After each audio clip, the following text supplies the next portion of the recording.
Please remember to check out our other videos and click on the subscribe button and click on the bell icon so you get notifications each time we upload another video.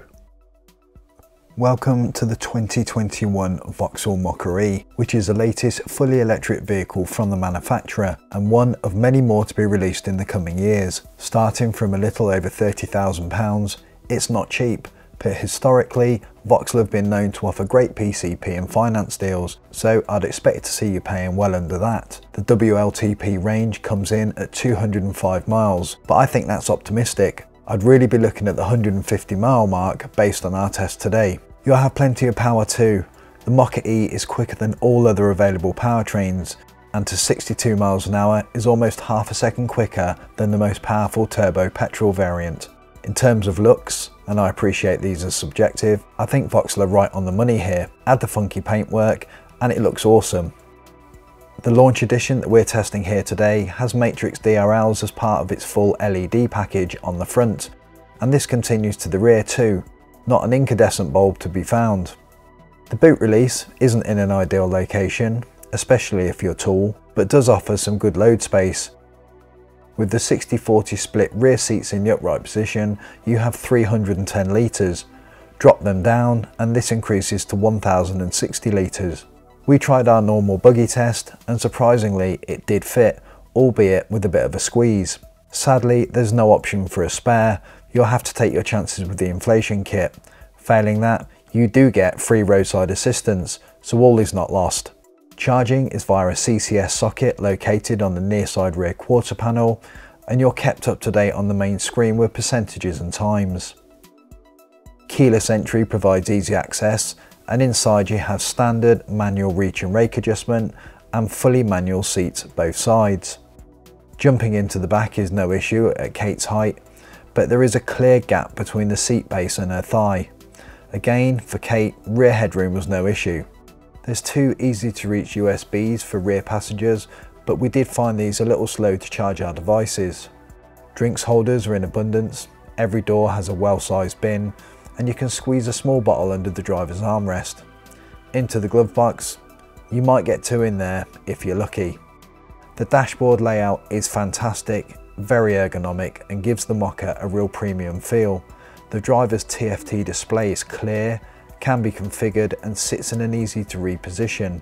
The infotainment system supports Apple CarPlay and Android Auto, which allows you to choose your own navigation, which we did, as a standard nav isn't the Mokka's strongest attribute. The reverse camera is okay, but set very low, and you can charge your phones wirelessly just under the infotainment screen. 134 brake horsepower and 192 pounds-feet of torque will get you to 62 miles an hour in 8.5 seconds, but it does feel quicker and is well controlled. And that looks something like this.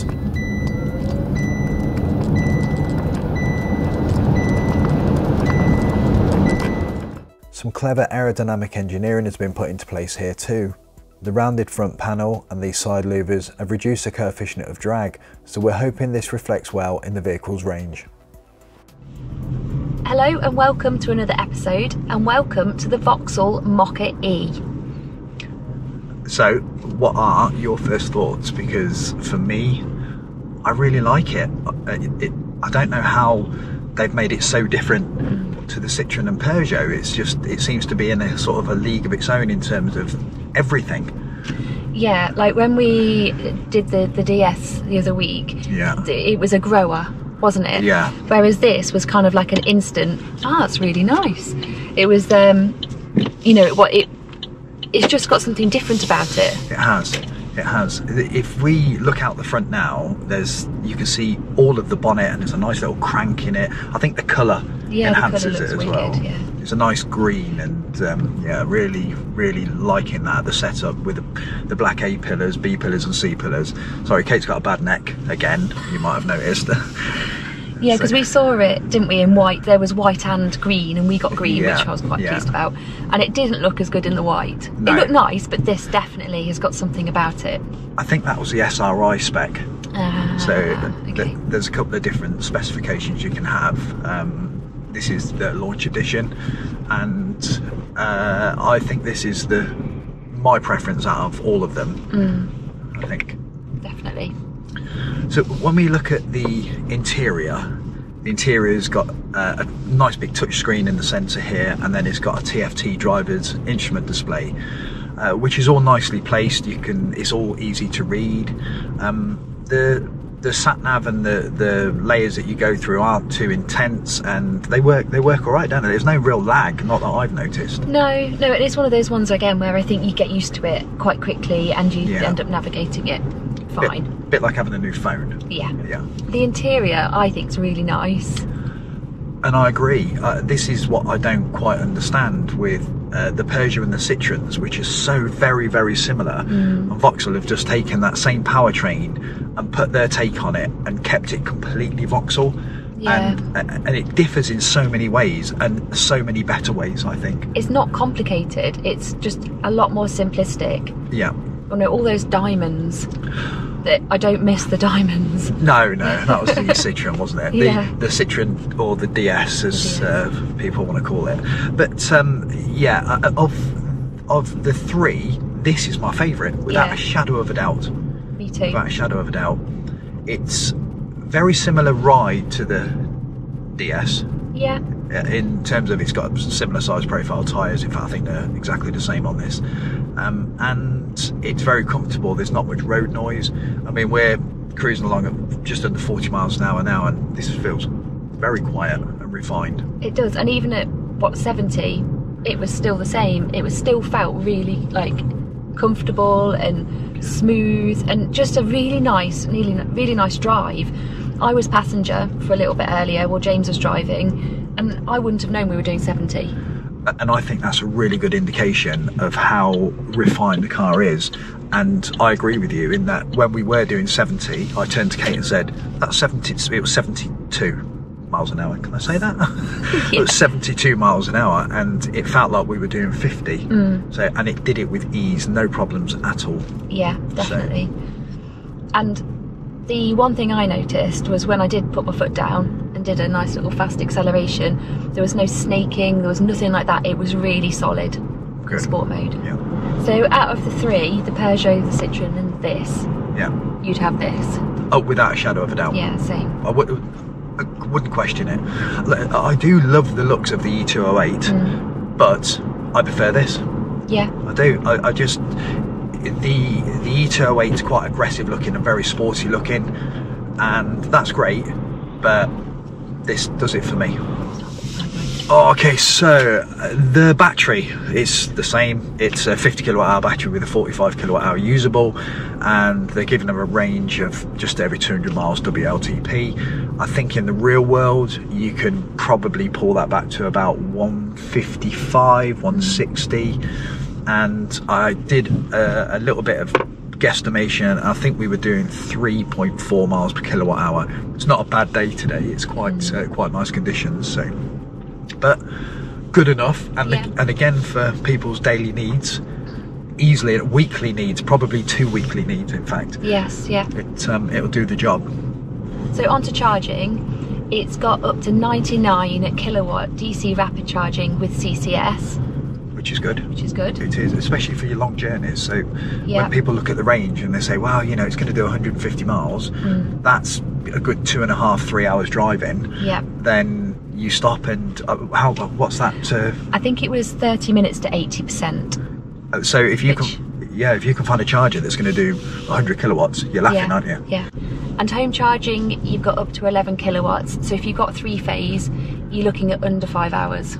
Yeah, that's really good. So, especially in Europe, they have nearly every house has 3-phase, but we don't, unfortunately. But if you're on a public charger, that's pretty good, because a lot of them are 22 kilowatt, and that would under 5 hours for that. Under 5 hours. That's a trip into town, a long one, but most people have 7 kilowatt home charging, so that's probably going to be closer to 7,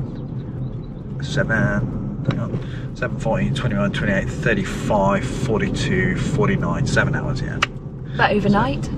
Oh yeah, that's easily. Fine, easily, that's empty to full. And you will never be completely empty. It just doesn't really happen like that.